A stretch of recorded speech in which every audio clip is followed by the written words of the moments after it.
పాలమూరు జిల్లా వరప్రధాని పీదర్స్ని జురాల ప్రాజెక్టుకు భారీగా వరద పోటెత్తుతుంది. దీంతో 20 గేట్లు ఎత్తి 1,21,000 క్యూసెక్ల నీటిని దిగువకు విడుదల చేశారు. జురాల ఎగువ ప్రాంతాల్లోని కర్ణాటకలో భారీ వర్షాలు కురుస్తున్నాయి. దీంతో ఆల్మటి నారాయణపూర్ జలాశయంలోకి వరద నీరు పోటెత్తింది.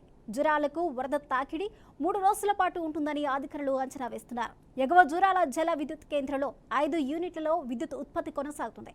జురాల జలాశయంపై ఆధారపడిన నెట్టెంపాడ్, కోయల్ సాగర్ ఎత్తిపోతల పథకాలకు నీటిని విడుదల చేస్తున్నారు.